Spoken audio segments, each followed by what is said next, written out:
Welcome back, everybody, or if you are new here, welcome. We are back with the most fetch movie of the year, Mean Girls, the musical adaptation based on the Broadway play, is in theaters now. It's the new big hit of this month, the big hit of this weekend. Although The Beekeeper is also out, and that looks to be a big hit. So we've got two big hits out this weekend. It's a fun time, which is awesome for January. Oh yeah, it's because when I went to go see The Beekeeper, my theater was packed, and then Mean Girls also had a lot of people in there too. So it seems like both movies are going to be really successful. So that's good for both those kind of genres and for January as well. So I'm really happy for the movies. I'm really happy for this month of January that we can get these kind of gems during this month because Night Swim, Founders Day has not been the best January beforehand, and we usually get those kind of like January is kind of the dumping ground of movie season, and now we're finally getting some great films in here with Mean Girls and with The Beekeeper, which I'll also have a review out for you guys for. But tonight we are talking about the first of the reviews, and we have several reviews for you guys because a lot of stuff hit streaming this weekend. There's a lot of interesting stuff out, so I'm catching up on a bunch of 2024 movies. So this will be a really fun time. Let's just say some interesting and some not so interesting. Yeah, that's for sure. So I'll be excited to talk about all of them. But and I even have my Mean Girls popcorn bucket to go along with it today, which is fun. This is what it looked like. I got mine too. I got mine too. I don't know where it is right now, but yeah, but I did get one at the movie. I had to because it's like one of my favorite comedies of all time. The original, is like on my list of like if you said top 20 favorite comedies, Mean Girls would be in the running for that list. It would be on that list. Yeah, and Mean Girls to me is a bona fide masterpiece. I freaking adore that first Mean Girls, and every aspect of it just it's so emotional to my core being of who I am as a person. And so that's why I adore Mean Girls so much. And I was so excited for this new Mean Girls adaptation. I listened to all the Broadway songs. I was a big fan. I've never seen the actual show on Broadway or off Broadway. I did. I did it good. Oh, you did? You seen it? Right before COVID hit. Oh, nice. That's awesome. That's awesome. January or February of 2020, me and my best friend went to the local city, which is like 2 hours away, 2.5 hours maybe away from us. And we saw it like a Sunday afternoon, and it was quite good. Was it when Renee Rapp was in it, or was it someone else? I don't think Renee was in it. It was a traveling production. Okay, because I thought she was part of the touring group as well as the Broadway group, but I could be wrong. I know she was in the Broadway production of Mean Girls. So yeah, I wish I could have seen it, but I can definitely give you guys comparisons of the songs because I've listened to the songs so many times. I was singing along in this movie. This guy can tell you I literally was singing and dancing in my chair. It was such a fun time. So yeah, it was great. So what we're going to do is we're going to give you guys our basic general thoughts on the film, and then we'll go into what we really liked and then what we didn't like, because there's a couple flaws. And then we'll, if we have time later, because there's some certain things I want to talk about in this film, we may have a spoiler section for you guys. So we'll let you know when that happens, and I'll put the little spoiler tab up for you guys so you know that we're talking about spoilers in that moment. So whenever we get to that section, I will let y'all know. But for now, we're just going to pretty much dive right in, give you guys our basic general thoughts on the film. So first off, since you are the big Broadway guy, you've actually seen this production off Broadway. I will go to you first, Andrew. What did you think overall of Mean Girls 2024? I loved it. It was a lot of fun. A lot of fun.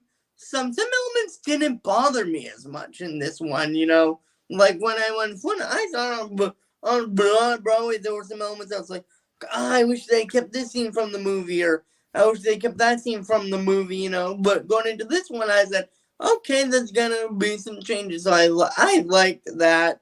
And there were some problems that I had, very minor problems, and it was with character comparisons to the original Mean Girls, which is kind of hard not to do. Yeah, I would recommend, before you finish your thought, I would recommend to anyone, I didn't get a chance to rewatch the original right before this. I am going to rewatch the original again, though, very soon, because I want to see how it compares. But I will say that anybody who is a fan of the original, like if you haven't seen it in a while, I would recommend not seeing the original first before you see this one again, just so that in that way it doesn't like tarnish this film, because I feel a little bit it might tarnish it if you like watch the original Mean Girls and then you go straight to this one. It didn't tarnish it for me, because I knew it wasn't going to live up to the original. But like after I watched it, I'm like, okay, that was actually very good. I actually loved it. Like I'm like, okay, I could nitpick a lot of character things, which I'll get into later. But overall, very good movie. Very good. First and second favorite movie of the year right now is this versus another movie that we'll be talking about later on. Yeah, and also my favorite movie of the year is this versus the one I just watched tonight, and we'll also get to that at a later date. But I really love this film as well. And before we get to my thoughts on the film, we have Ari here. He says, I'm going to watch the remake and then watch the original. I would probably actually recommend it that way, just because if you at least know, like, don't let it ruin the original film for you, because I don't think it would ruin the original film for you, because then it's like there are certain things in this film where it's like, yeah, they're literally repeating word for word some of what happens in the original Mean Girls. And when it's advertised a new twist from Tina Fey, it's like it makes you think it's going to be kind of newer rather than like a beat for beat copy of the original. And it does feel a little bit beat for beat like the original film. Which for me is okay, because the original film is so good that people want to go back in there and relive it. It's not like they're doing the original again. It's like the Lion King was when they did the Lion King remake. That was copy and paste. That was copy and paste, and that was not good. Again, but again, I feel like the problem with the Lion King was it wasn't just a retelling. It was a really shitty retelling. Yeah. It felt like a retelling, but it felt like a good, fun retelling with enough modernization with TikTok and stuff and like social media. Yeah. It felt like, okay, they're revamping this for the modern age, That's one aspect. That's one aspect I absolutely adored about the film. Yeah. Is that with the 2004 Mean Girls, that's like they didn't have the technology to explore TikTok, to explore social media, to explore all that stuff. And so it's very interesting. And I will say, it's both a pro and a con. Once I get to my cons, there's something I've been weighing on and thinking about. And once we get to our cons section, I'll talk about it. That has to do with that. But the actual fact that they were able to implement, it's sort of like what the new Scream movies were able to do. You know how like the older Scream movies were like, oh, they have the plug-in phones, the flip phones, those old stuff like that. And then now the new Scream movies are able to implement all this new technology to them. And so it's like kind of fun to see that new twist on things. So that is really exciting. And yeah, I overall was a really big fan of this movie. I thought the music lived up to it. I have a few issues with some of the songs, but overall, most of the time, the songs landed and was really, really well done. So the shooting of the songs as well, like every musical number didn't feel like Wonka, you know, like where when you saw Wonka, you know, it had that very big like Broadway style musical number to it, which is great. I love that stuff, but it has a very similar style. For this, I'm like, okay, they're doing new things. Okay, I like this, you know.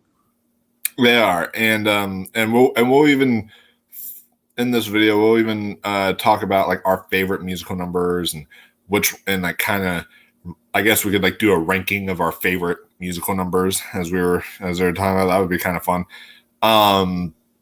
But first off, before we get further into this review, what did you think of it, man? Wow, I mean, it's good, but I've not seen musical yet, so I really can't compare it to. Yeah. I mean, I've not seen musical, so I can only compare it to the original so far. And Karen was definitely your favorite. Mine too. Yeah. It is, but Karen and Gretchen, those two. Gretchen, yeah, definitely. No, I feel Gretchen the remake. It's all the remake she was awesome in that. But I would say the Karen and Gretchen have always been my favorite girls and have always been my favorite characters. And I love in this movie they've remained my favorite characters. Well, my two favorites remain my two favorites, and they were both the standouts for me. Avali Cavallo, I don't know how to say her name. I'm so sorry if I mispronounced it. As Janice was, she was phenomenal in this film. She was excellent. Her voice, my favorite voice in the original Broadway production was the Janice when she's doing the Apex Predator, like the way her voice is in the original, or like and in it, it's just so good. So I was so happy to see them get a singer like on that caliber to be able to perform those numbers. And then of course, Karen, and then Karen also, she's always been a favorite. So she was also a standout for me. Avantika was her name. Yeah, she was great in this movie. My favorite musical moment from Janice was that very quick moment after the party, you know, and how she did the "It's fine" that part. Oh yeah, and she's like, "Oh, you're as plastic as they come," and there was that one scene and all that stuff. Yeah, I'm like, oh, I was like, I don't know that voice. Scene, and I'm like, you are an amazing singer. I mean, we know she's an amazing singer because she played Moana in the movie Moana, so we know. Yeah, so she played Moana. I can see the same now. I can see the same now. Yeah, so now it's like we know that she's got that vocal range for sure. And talking about vocal range, Renee Rapp in this movie. Oh my God, was she so good as Regina George? Yes, and she was, and the way that she was able to just bring about the same presence she brought on stage, because I've seen clips of Renee Rapp on stage when she did the Broadway production, and just the way that she's able to bring about that. She actually almost made this Regina George more evil. Like she was cold-hearted in this one. Rachel McAdams had a little bit of a more fun flair to her, a little bit more heart to her. This one than I had, actually. Oh, that was one of the issues you had? Yeah. This one, it's kind of like you're like, who would like befriend somebody like this, you know? Where in the original Regina, it felt like, even though she was such a bitch, she had the heart that was like, oh, she had this something to her that I'm like, oh, I like you, you know? I would want to be friends with you, even though I could clearly see. I want to be friends this way. Yeah, but I mean, I would say that also, that's a good segue to talk about one of my issues with the film, which was, first off, I want to say overall, Angourie Rice as Caddy was excellent. When she did when she played the nerdy Caddy, she was so great. But once she hit the sort of leader of the plastics group and all that stuff, and that part of Mean Girls, and if you're like, oh, spoilers, guys, it's in the original Mean Girls. All right. if once she becomes like the leader of the plastics group or whatever, it's from there, I was like, okay, you're like bitch 101. You're like more of a bitch than fucking Regina was. Like, holy fuck. Like she like the thing with Lindsay Lohan is there was a aspect of heart to her. You knew she was being a bitch because she was starting to fall into this trap, but you understood there was that conflict within there. But like there was no conflict in there with Angourie Rice. She was like just full on bitch mode once she was hitting that part. Yeah, I felt like she just turned too fast. It was like 1 minute she's nice, and then the next minute she's in this mode, and I'm like, I wish was at medium mode for we kind of saw her kind of doing morally wrong things, but feeling very, I don't want to do this, but I have to. Yeah, they literally only had one musical number to describe her, what she's doing, and then that's how she becomes. And I'm like, I feel like you needed more than just one musical number, especially because it's a 2-hour-long movie. So you had the time in there to develop a little bit further into how she could. I was talking to a friend, and my friend brought up one point. What? The narration is done by Janice and Damien. So. Oh, and wait, in this movie? What? In this movie or the musical? Oh, in the musical. Okay. So, and in this one too. Yeah. So it's kind of hard to get those inner monologue moments from Katie. That's true. So I'm like, so they should have included some moments because we can't see what she's thinking. So they should have included some moments that if we could see she's regretting what she's doing or she's having some morally wrong things. Like for example, when they say when they're talking about Miss Norbury being a drug pusher, and Gretchen just like put in the book. Katie just like which by the way was great. Yeah. Which was great seeing Tina Fey again as Mrs. Norbury, and then seeing what's it Tim Meadows, that was it. Tim Meadows, yep. Yeah, seeing Tim Meadows back again, stuff that was really fun. So I kind of felt like that she agreed to that way too quick. I'm like in the original, she said put it in the book, and she thought like, do I do it? Do I do this? Yeah. Yes, I'm gonna do it. Kind of a thing, you know. Yes. Where now it's like, oh hey. For now she feels like, now like, oh hey, you know, no, I'm just going to do this all like without thinking about it. Yeah, no, I completely. I can see that. I can completely see that. Yeah, it's but overall though, Angourie Rice did an excellent job, and I would say that the all the performances here are really well done. The guy who played Aaron was like perfectly cast. All of them did an excellent job here. And And there's even talking about some returning characters, and we'll get to this in our spoiler section, but I do want to mention we'll be talking about a very special someone who made a cameo in here. Oh, and Andrew's camera just died.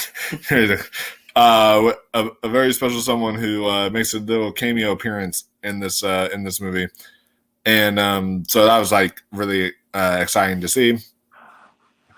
But yeah, guys, this is just before we get into our con section. This is just overall just kind of a really fun, outgoing, kind of just ode to the Broadway musical, and something that I will definitely rewatch time and time again, and it'll join with me and my. Now, I've never seen Mean Girls 2. I know there was a direct to DVD. Never seen that movie. I know there was this. I know there was a sequel. I want to, because I want to do like a rant thing in the hype of the new Mean Girls releasing. I want to do like a rant video this week of it. So I do plan on watching it at some point, but It is to me the worst sequel that I've ever seen. It is. Oh wow, it's terrible. It is like shame. One and only line that I remember from that movie. Sure. One of the only moments that I remember is some of the girls are dressed like in incognito kind of like outfits, and the Karen character is like all in pink or in another color, and the Regina character is like blah blah blah. I told you, dress incognito, not dress like a flamingo. Oh my gosh! And I'm like, did they actually just say that sentence? Oh no! Oh yeah, I remember nothing for that movie. I remember no life for that movie. Yeah, I don't. Oh man, I'll watch it somewhere. I'm not looking forward to it though. And speaking of not looking forward to it, not looking forward to talking about these things. But before we get to our favorite musical number, we'll end on a positive note with talk about our favorite musical numbers before we get into the spoilers part. But we'll and all that stuff. Can I say a few negatives that I've noticed in the movie as well that I didn't get to say right now? Well, we're about to go into our cons. That's what I'm saying. Okay. Is we're gonna? I thought we already did. Sorry. Yeah, no. We're about to go into like the deeper cons of the movie, and then we're gonna end it on a positive note, talk about our favorite musical numbers and all that stuff, and everything like that. And before we get to the spoiler section, so I'll start off with some cons, and I'll let you get to yours.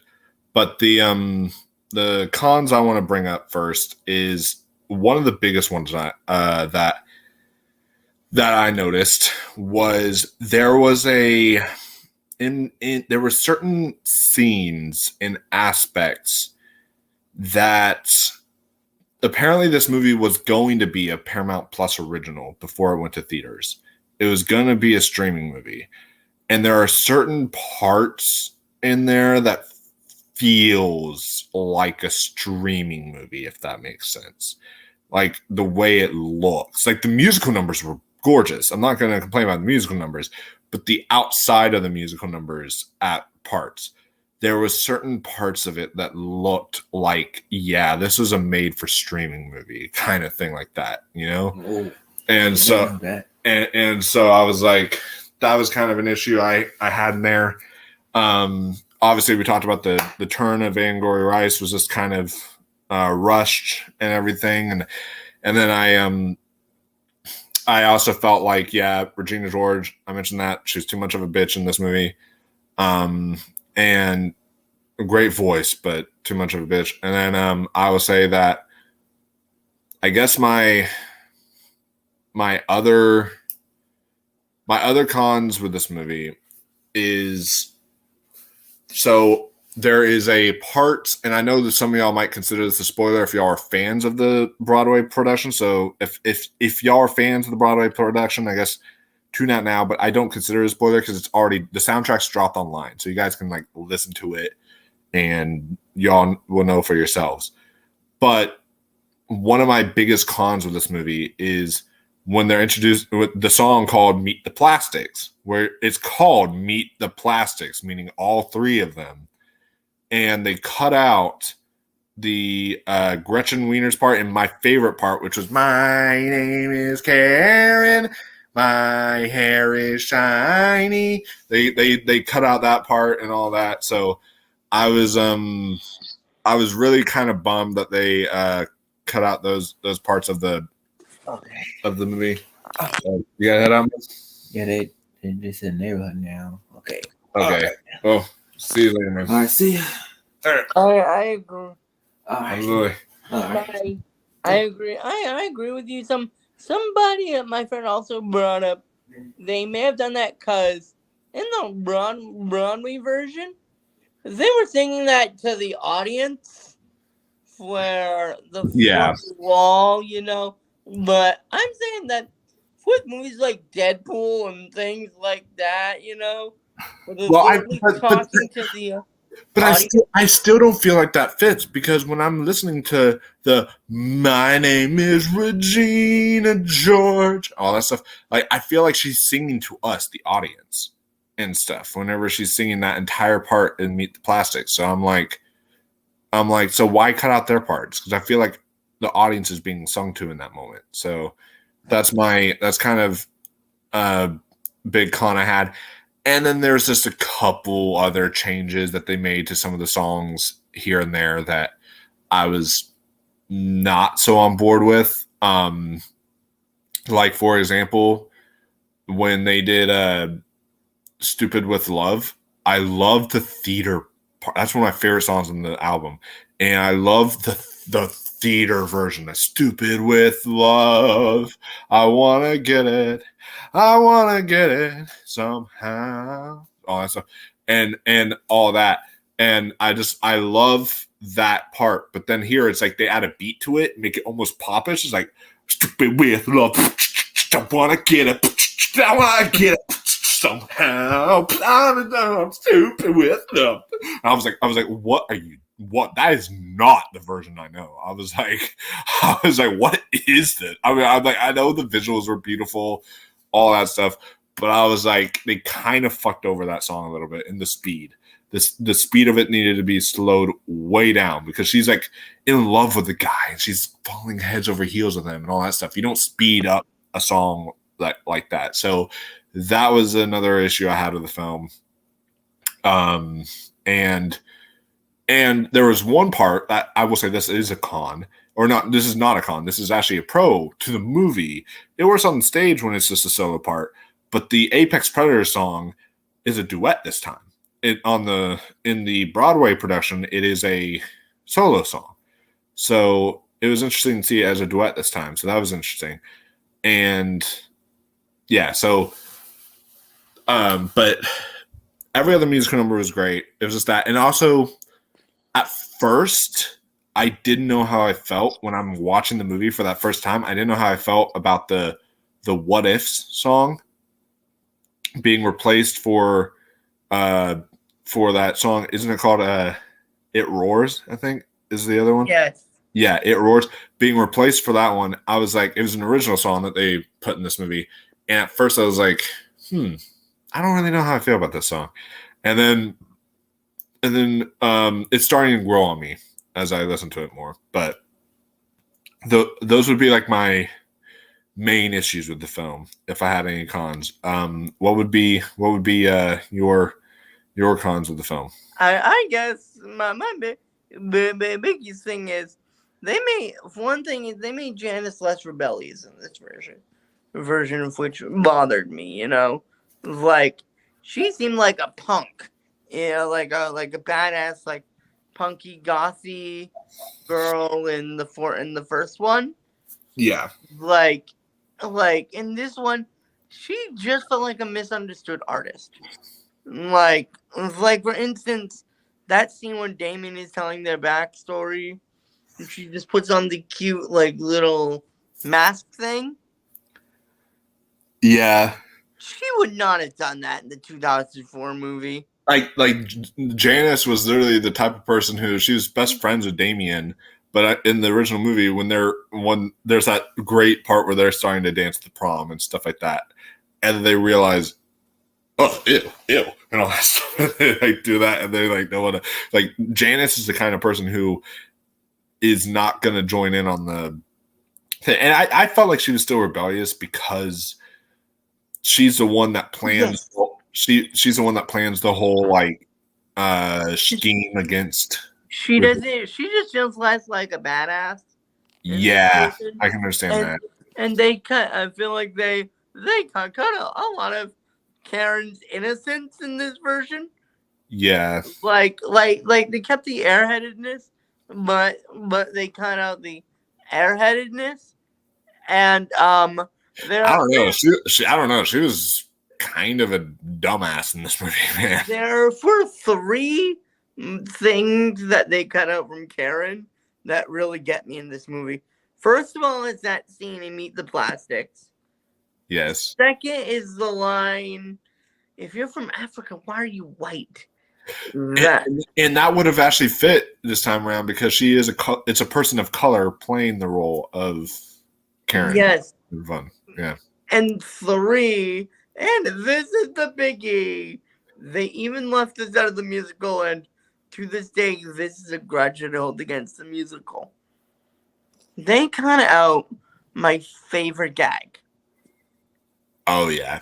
I know which one you're about to mention. They cut out her boobs can predict the weather when it's already happening. That was hysterical in the movie. But for some reason, the movie version didn't do that, you know? And there was one scene that felt like a downgrade from the original movie. Because in the original Mean Girls, when Regina George brings a burn book into the school, yeah, she's ripping out the pages. She's throwing everything on the ground.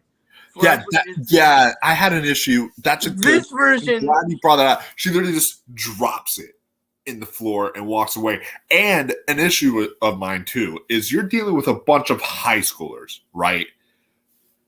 Why do so many people walk past the book before one girl finally picks up? Like you see a bunch of feet walking by the book, and I'm like, these are high schoolers. They're some of the most curious people out there. They're gonna pick up that book. The first person that walks by it is gonna see, oh, there's a pink book in the floor. What do you know? A burn book. What does that mean? Let me open this thing up and see. Because high schoolers are snoopy. They will literally like go through your text messages if they have to. Like that's the kind of attitude of high schoolers. And so that was another little issue I had too. So yeah, that felt too coincidental for me. You know, to like as she's doing this, I'm like, what if nobody opens that book? What if nobody looks at that book? Then her plan has failed. But she's ripping on all the papers. You know, you could not have missed that. You know. And doesn't she like even tape them to some of the lockers and the walls and stuff like that? I think so. Yeah. In the original movie, yeah. So she so she goes completely out of her way to make it like display. And like literally anybody that walks by can find out these people's secrets. And also another downgrade is because of we live in the year 2015, some of the edgy jokes were cut out and they just were replaced with not as funny jokes. Yeah, like I felt like there was some form of in the 2004 movie, it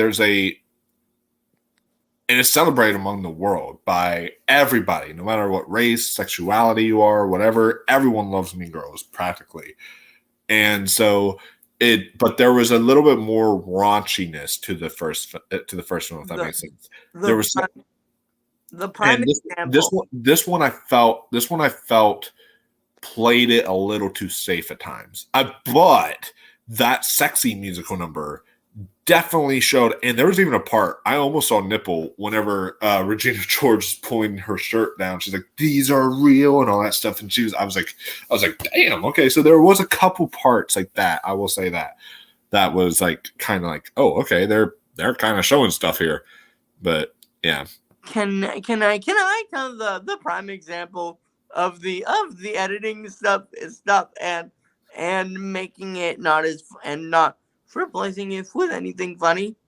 Yeah. When the principal comes out and he sees all the chaos, he says, "Hell no, I didn't lay soul side for this." And then he pulls down the thing, pulls down the thing. And this one, heck, hell no, I didn't get a graduate's degree for this. Oh, yeah. From so-and-so for this. Like, they just didn't replace it. I saw a funny review on Letterboxd. It was just like one quick sentence that was like it was a negative review for the movie, but they said a review saying needed more slurs. Now I like the film, but I agree it kind of needed more slurs and it kind of needed more raunchiness stuff in there to make it feel, because you had some stuff like in the musical numbers that was like pretty raunchy, but I felt like outside the musical numbers you didn't have enough in there to solidify like what we know Mean Girls as. But overall for us guys, do you have any more cons to add? Not really. Maybe just that Tina Fey and Tim Meadows just didn't feel as funny as they were. Not gonna lie, I said that like it was great seeing them back and stuff, but like Tina Fey felt like she kind of didn't want to be there. It's like the way that she acted, and Tim Meadows acted like Tim Meadows from the first film. He was like just kind of like, okay. There were some lines they said that were funny, like how like my favorite line from Tina Fey's in the very beginning when she's like, Katie's like, "I'm homeschooling," she's like, "Well, that's a nice stab in the back to my union," I'm like, yeah, okay, that's funny, and just like I cannot like really. A lot of the stuff felt like beat for beat from the original.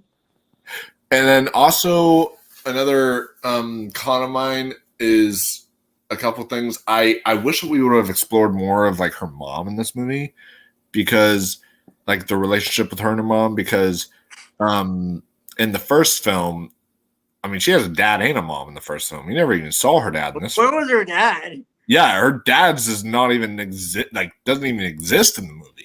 So it's like, it's kind of odd. Like she doesn't even have a dad. Like what's going on there? So that was very strange. That was a con that I had in there, that we didn't even see the dad. And there was no mention of him. No like, oh yeah, my parents are divorced. Oh yeah, my dad died in an accident. Oh yeah, this and that. I'm like, then where's your dad? It's like, your dad's just not there. And so that was kind of an issue I had. And then and yeah, I was like, if you're not going to give us the dad, I wish we would have explored more of the relationship between her and her mom. But that was just a smaller thing I had there. But the dad thing was more of a bigger con. But I would say overall, guys, the pros do outweigh the cons for me. Definitely. It's not a perfect film. There is some issues with it, but the pros do outweigh the cons. And I still had a blast with this film. Again, Damien, Janice, all of them are great in this film. Love them all. And you feel like Damien was just too flamboyant at all, Cause no, I never had an issue with it. Because wasn't he pretty flamboyant in the original movie too? I talked to somebody else who thought he was more subtle in the 2004 version. Okay, maybe. But I don't know. I didn't really mind him that much in this, and then me neither. Yeah, and then I didn't really mind and most of the cast. I thought most of the cast did an excellent job in here. Oh, another issue I had was they did a weird cop-out thing where Tina Fey, I love the speech that she gives. It's like very reminiscent to the speech she gave in the 2004 film. But right before she says the speech to all the people in the PE class, in the PE area, she goes like and it's like playing the where do you belong? Where do you belong? Kind of tune. And she even opens her mouth. She's like, what? Well, and all that. So she's like, oh, well, and I was like, why did you like have to give us a cop out there? Like you made it sound like she's about to sing, where do you belong? Where do you belong? And all that stuff. But that was not the case. That was kind of weird. I don't know why they gave us that cop out. One pro for this movie as well is they actually put in a scene that they cut from the original movie. Oh, which one? There is no scene in the original movie of Katie and Regina in the bathroom. That is a good segue. I'm glad you mentioned that because we're about to get into our spoilers section, guys. So you're reading it right there.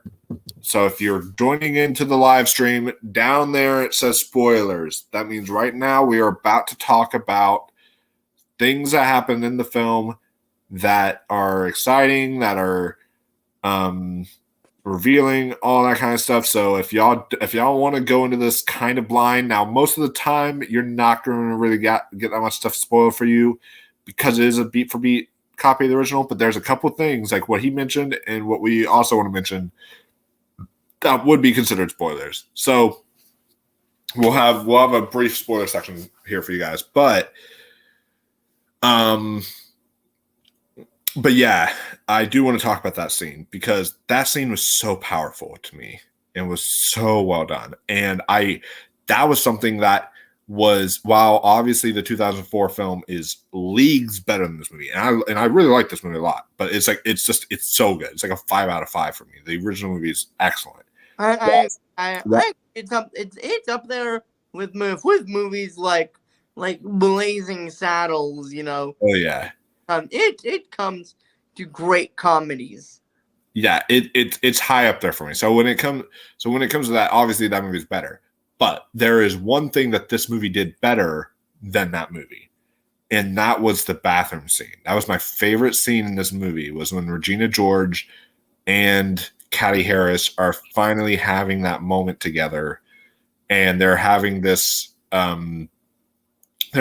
beautiful, like, tender conversation in the bathroom. And Regina George, yeah, she's high on like pain meds, and that kind of takes a little bit of the fun out of it, but still she has like a genuine like, I forgive you, you know. And she's like I know we all mess up, and we all like, and I know I was a bitch, and I'm sorry for what I did to you and all that. And it was really beautifully done. I really loved that scene.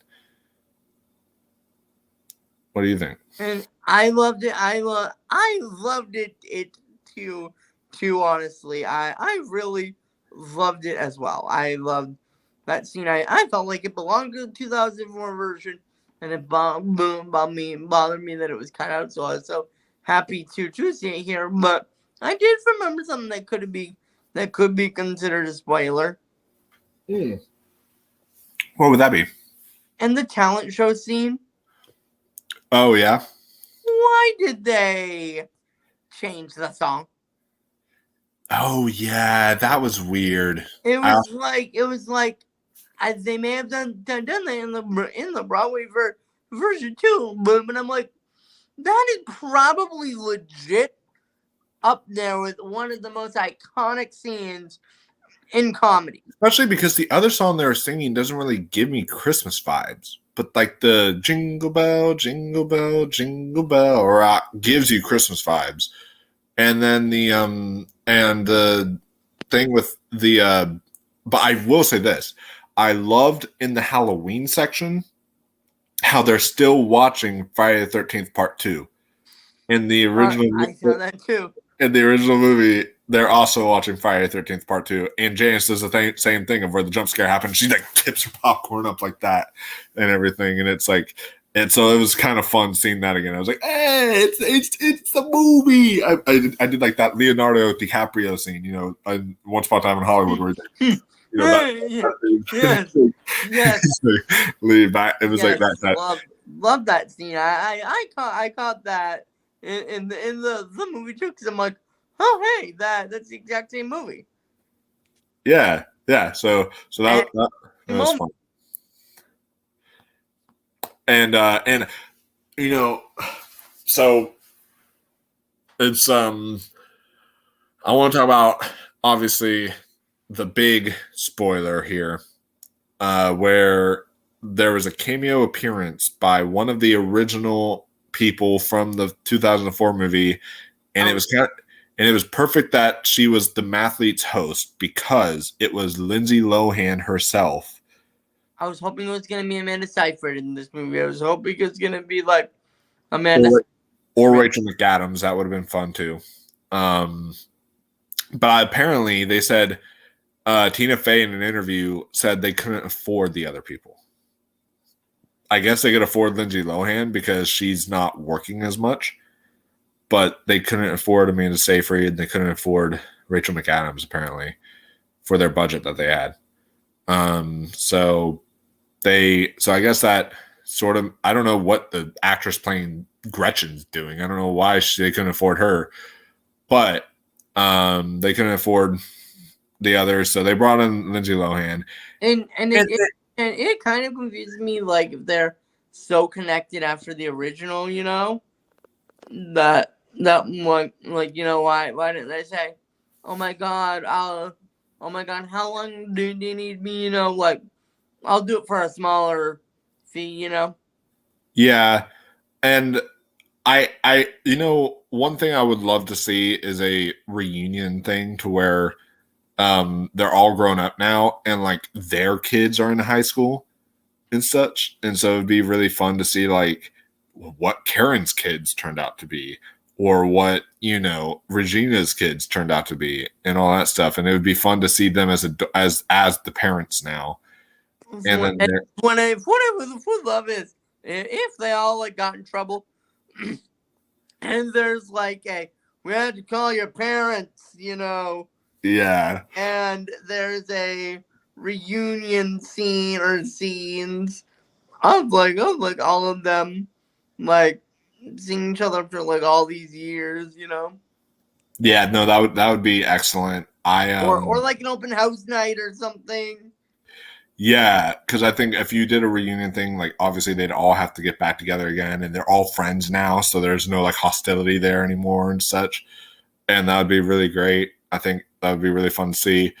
And there could be potential for that down the road. But I think it was really fun to sing, especially because she was in like a Christmas movie on Netflix recently, but she hasn't really been working much, Lindsay Lohan. So it was kind of fun to see her back in there again. And as the Mathletes host, it was fun. She was like, and she was making remarks like, this has only happened once before.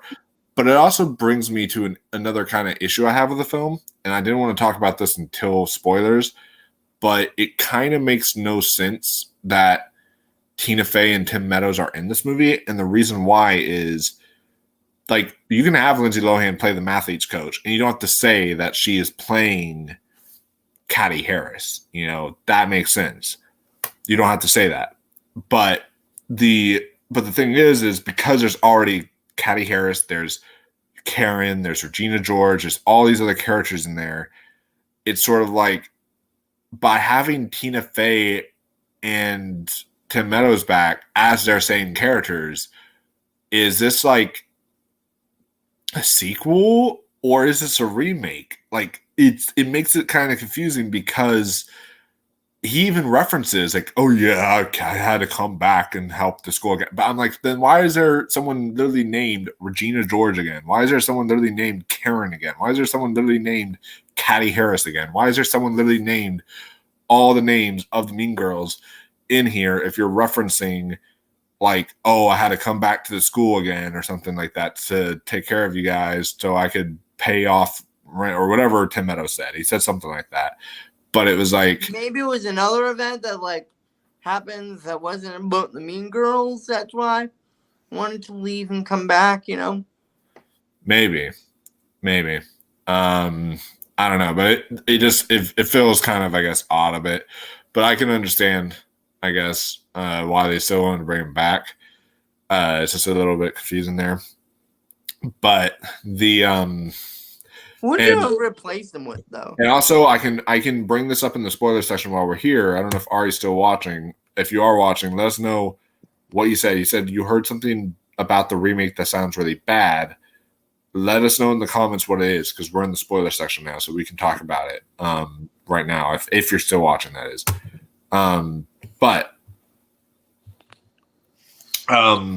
Yeah, so that was a fun spoiler. Also, did you stay for the post credits? Yes. Yeah, that was kind of fun. It was they had a little post credit scene in there. It wasn't anything big, but it was like the scene that we saw in the trailer of like Regina, and she's with Karen. She's like, you know, she's like talking to you, the audience. She's like, you know, you could actually like you're like really pretty. You could be really pretty if you like changed everything and all that stuff. And it was like kind of fun. So, and what made it good is unlike Marvel movies or like a DC movie, it's not like a movie that is like, oh, the credits are 15 minutes long, and you're like looking at your watch like, okay, I want to go. No, because they were playing some good song. They were playing some of the songs in the credits. I was there just dancing in my chair and such, and I was dancing along to all the musical numbers and such like that in the movie as well. And speaking of musical numbers, that's a good segue to talk about our favorite musical numbers. And I'll still keep this in the spoiler section because I do want to talk like sort of about our favorite musical numbers and why we loved them so much. But our favorite and our least favorite musical numbers. So my least favorite was Meet the Plastics, obviously, for for the reasons that we talked about. But my favorite musical numbers, I think my number one, even though on the Broadway version, my number one is "It's a Revenge Party, a party that ends with everyone head on a spike in alley crime." Even though that's my favorite song on the actual like Broadway production, I feel like because they made, and they weren't bad necessarily, but they made a few subtle changes to that song that was like, I think they even added some extra lyrics to it and all that stuff. I was like, because they changed up some stuff with that song, the one they didn't change and it sounded more like the Broadway version was Sexy. That was probably my favorite musical number in the movie specifically.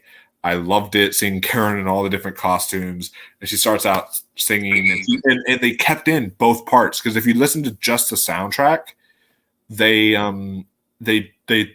do the part of saying, "If I could change the world, I would make us have world peace and also Halloween every single day." But here they actually kept both parts. It's weird. On the album they do that, but in the movie they're like, she does the part where she's like sings about, "I'd make it Halloween and also have world peace."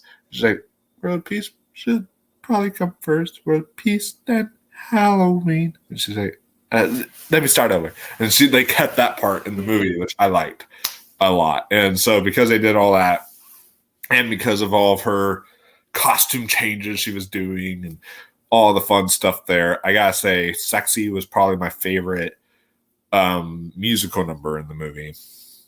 And then it was Revenge Party as my second favorite. What about you? I've got like four favorites I'd like to talk about.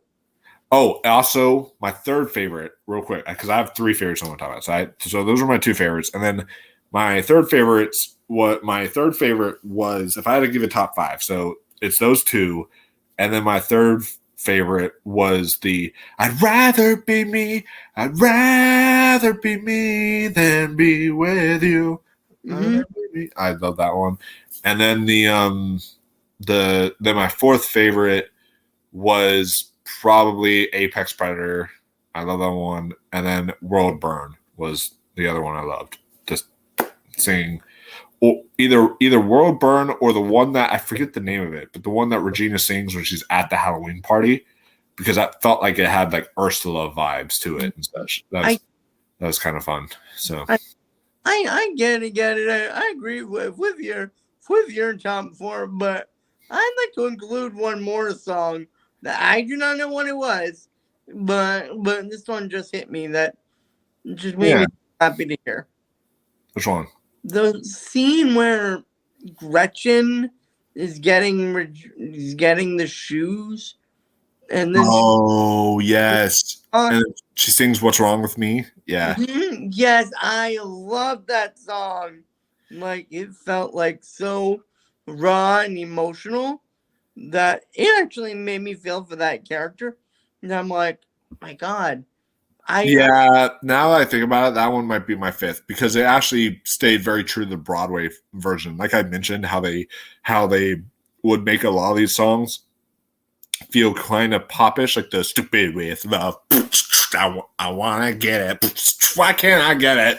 Or all that stuff. Like they would make it feel very popish, but like this one felt like the Broadway version of "What's Wrong with Me." It was really nice. So I love that they kept that kind of vibe in there for that song.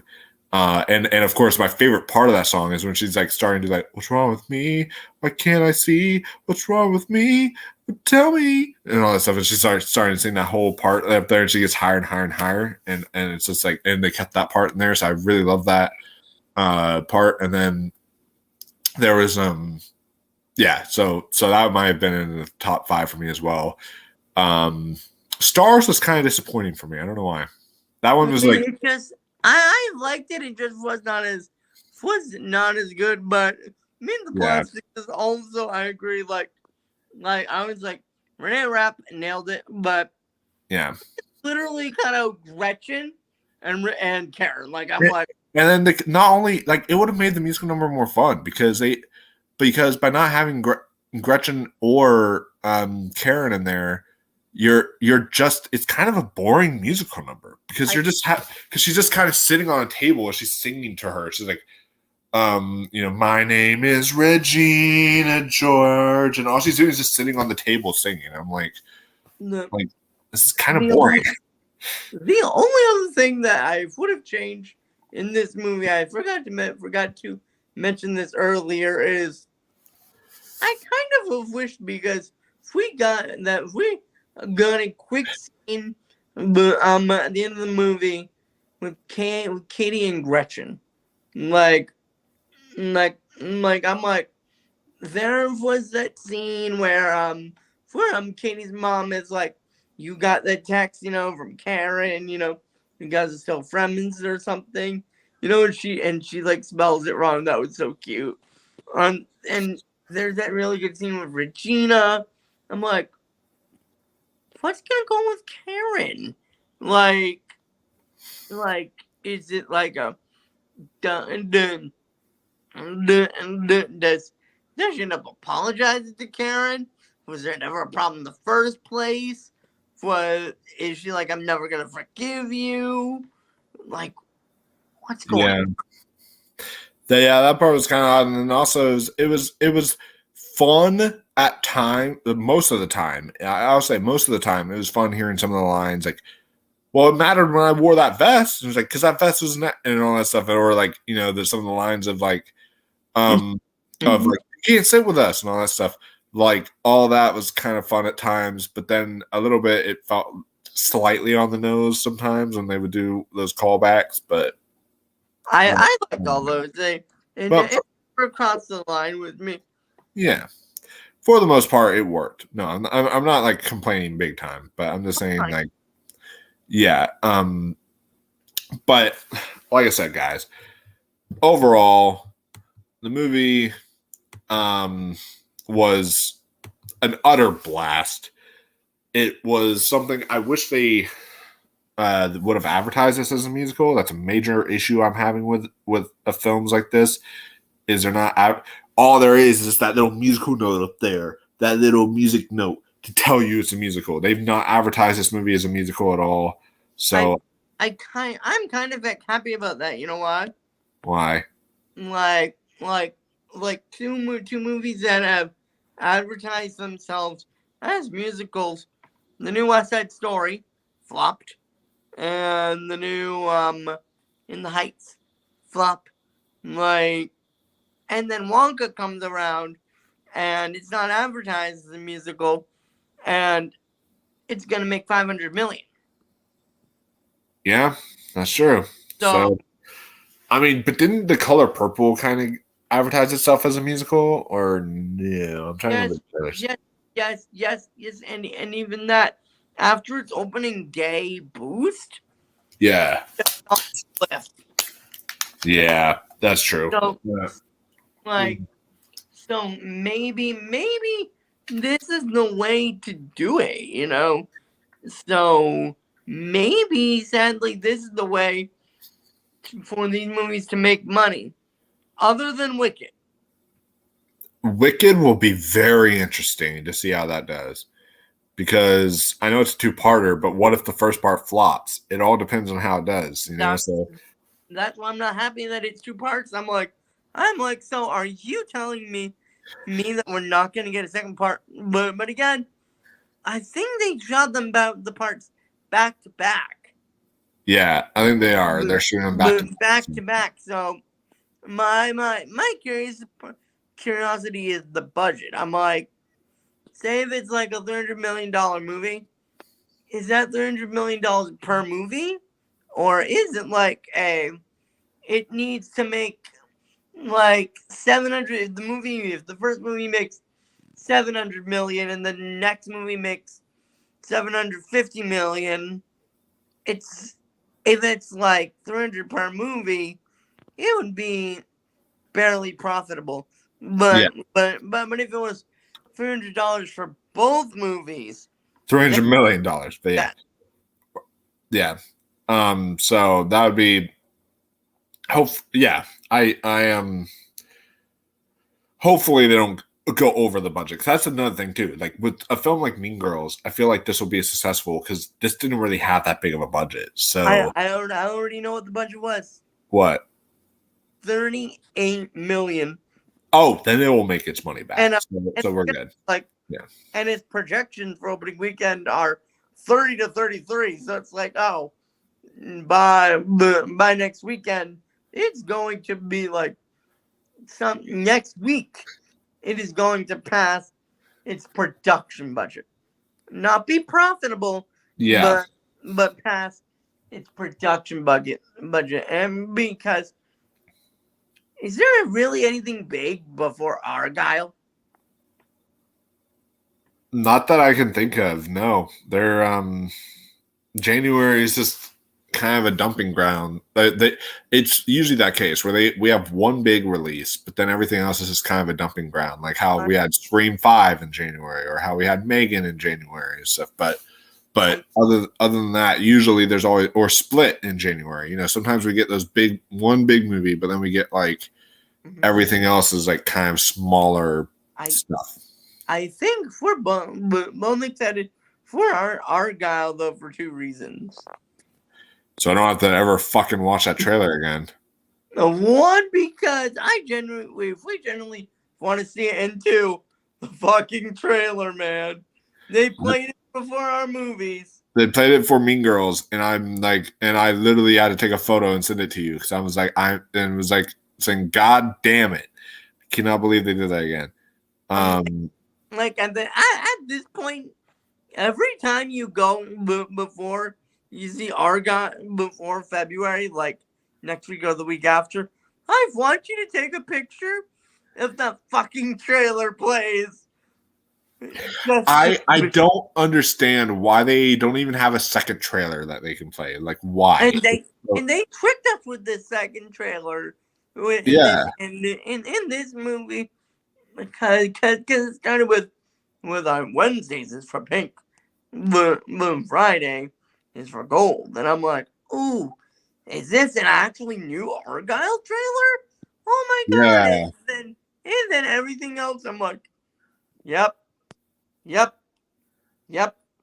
Seen it. Oh my god. It's the original Argyle trailer. Yeah. So I'm rooting for that movie to come out as soon as possible, so I don't ever have to fucking watch that trailer again. But no, this and it makes you like the Fall Guy trailer more, because that's not playing nearly as much right now.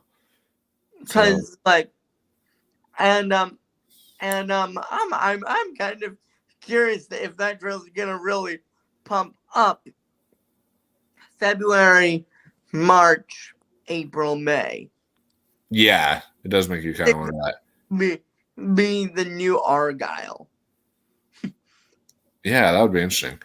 But yeah, so going back to Mean Girls, guys, this is a fun movie that lives up to not only the original, doesn't obviously hold a candle to the quality of the original, but it lives up to the original film, and it also lives up to the Broadway musical and is an ode to both.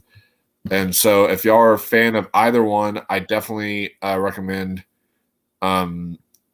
this movie. Real quick, we have a new comment before we wrap it up. It says from Turi, I think you're new here, so welcome, Turi. Says, what do you think about Janice? I saw no similarity between the actress and the role. Yeah, we talked about Janice in our con area that we mentioned, where she didn't seem like she was as rebellious as the last Janice. So only rebellious, just not as rebellious. Yeah, and so I felt like the Janice here wasn't as, because Janice has always been maybe my favorite. It's like Janice and Karen. It's like around there for me. So Janice, the fact that she just they didn't mess up her character, but they're like, she was still Janice, which was nice. But there was just some stuff there that I wish they would have added to make her character a little bit more like the Janice I know. But yeah, overall, guys, great movie, fun time, great songs, great musical numbers that will leave you bopping and dancing and singing in the movie theater. And Renee Rapp is God, and that is all I want to say. This movie is fantastic. So, and also more Jon Hamm. That is another issue. We need more Jon Hamm. Okay. Yes. We could always use some Jon Hamm. W-H-O-R.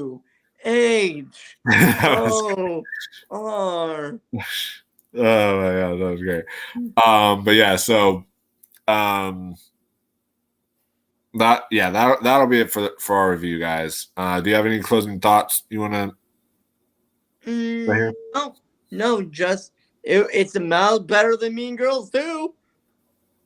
Miles better than Mean Girls 2. There you go. That's not high. That's not high praise, but that's something there. So yeah, definitely give this one a watch if you're interested in this, guys. We have 2 good, solid films out between this and The Beekeeper. So definitely make your way to the theater and see both. I did a double feature of both in one night, so that was kind of fun. So definitely go and make your way to the theater to see both films, because you will not be disappointed in either. I guarantee you. So yeah, that'll be it, guys. We will see you all in the next review. We have a lot of stuff to cover for you guys as far as reviews go. There's a lot of streaming movies, like a new Netflix original called Lift we might review for you guys. I watched a new Shudder original, which was so fucking fun, called Destroy All Neighbors. So I plan on possibly giving you guys a review for that. And then also a film called Self-Reliance on Hulu that Andrew watched, and I am planning on watching it very soon. So we can. That is the movie fighting for the first place spot right now. Yeah, because I know you're a big fan of that one. So I am. So I definitely have a lot of stuff we want to talk about on the channel. So that'll be really, really fun to do a deep dive on all those movies for you guys. So we will see you all in the next reviews. And until next time, stay fetch, my friends. Yep. And keep on watching those movies.